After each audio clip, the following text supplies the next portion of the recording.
Hi guys, it's Tamara. Thank you so much for coming back to my channel. Welcome. Today we're going to continue our conversation about psychopaths, and I want to highlight just a couple of points in this video, and then on Friday we're going to be closing up our conversation about the electrochemical process of the brain. Thank you so much for coming back to my channel. For those who are subscribed and for those who are new to the channel, I encourage you to hit this button over here, the subscribe button, so you can stick around with us on this channel. The benefits for you today in this video is that you're going to learn a little bit about the details of psychopaths, and I also want to talk about the treatment and what that looks like. All right, so let's just go ahead and get started. So on Monday, I talked about psychopaths and what they look like, and I tried to provide a variety of comprehensive information in that video for you. One thing I didn't talk about, though, was treatment. And one of the reasons why I held off on talking about treatment is because it's pretty complex, and treatment varies depending on the individual, the person.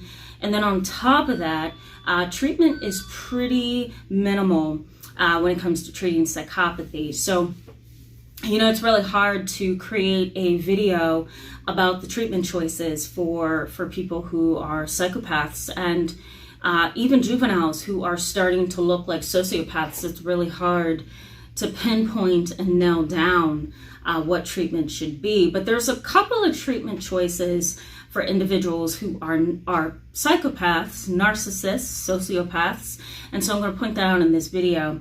But first, I want to add some statistics, okay? But first, I want to add some statistics because I did have a few questions on my channel and then come through my email about the percentage of psychopaths in the world. So 1% of people, according to research and statistics on psychopaths, are psychopaths. It's really not as rare as we think it is.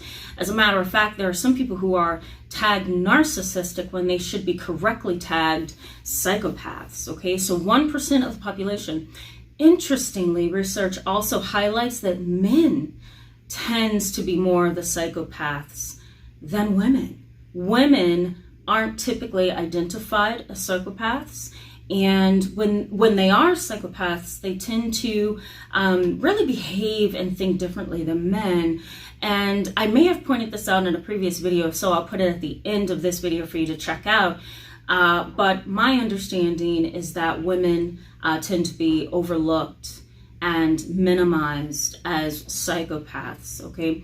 And research, again, does suggest that they differ and how they act out, how they're treated, and how they regulate their emotions. So there's a lot of research on psychopaths. I'm going to include some of those resources in the description box below. All right, so let's just go ahead and talk about the treatment. So there is a psychologist, Dr. Kent Keel, and he is from the University of Mexico, and he did a research study on psychopaths to determine if they have a different brain than we do, if they have a different, a physical structure, if there are pieces missing from the brain than there are for individuals who are not psychopaths. And what he found is that psychopaths have little gray matter in their brain. They also don't have what's called the emotional centers of the prelimbic system. And I'm going to actually post the descriptions of the prelimbic system and the gray matter in the description box below, so you'll know what those are. But he found that, oh my God, there's some real structural changes in the brain. And this is why the brain of a psychopath is so very different from the brain of an individual who is not a psychopath. There are actual structural changes. Now, there's some research that suggests that this is not true, but research is gaining momentum, and people like Dr. Kent Keel are starting to find supporting evidence about this, that there are structural changes in the brain, that our brains look vastly different from someone who's a psychopath. So what does this say about research? Well, it really does help us target research. It helps us focus and zone in on the kind of treatment approaches that's going to be necessary to not only protect society, but to help the individual who's a psychopath, right? You can't necessarily teach a psychopath because they think that they understand things a certain way. They often have a grandiose sense of self. I'm going to post my video from Monday up here for you so you can go back and look at those traits. They're also pretty narcissistic, and they're pretty overly confident. So it's really difficult to do counseling with them. Counseling becomes a chess match, right? It becomes he said, she said, or I'm smarter than the doc, right?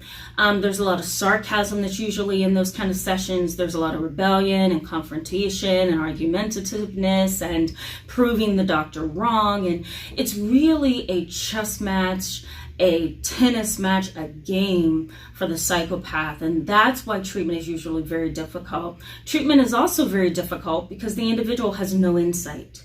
They have no ability to understand how they're impacting others. Like I said in the video on Monday, they have no respect for the rights of others and they have no empathy. So when you have those two things, you typically have as well a lack of insight, okay?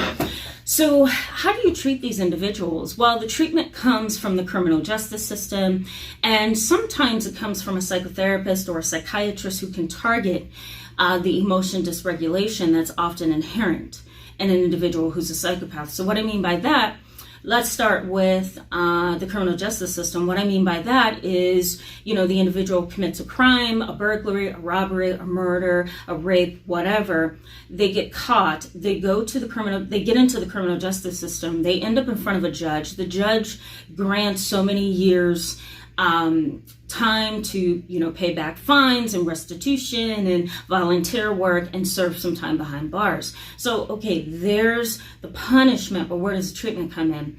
Well, there's certain organizations that offer a specific, focused, detailed treatment for individuals who are very criminalistic in the way that they think. And one such program, which has been utilized on juvenile delinquents, is called the Decompression Method. And the whole idea behind that method is we are focusing and targeting behaviors that we can reinforce.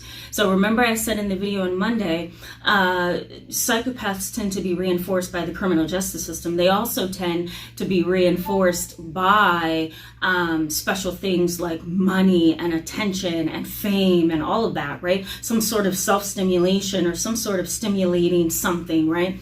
They tend to be really motivated and charged by reinforcement. So this decompression model, which I'm going to post some information in the description box below, it focuses on that, right? It focuses on targeting positive behaviors, identifying positive behaviors in the individual, and then reinforcing that. Okay.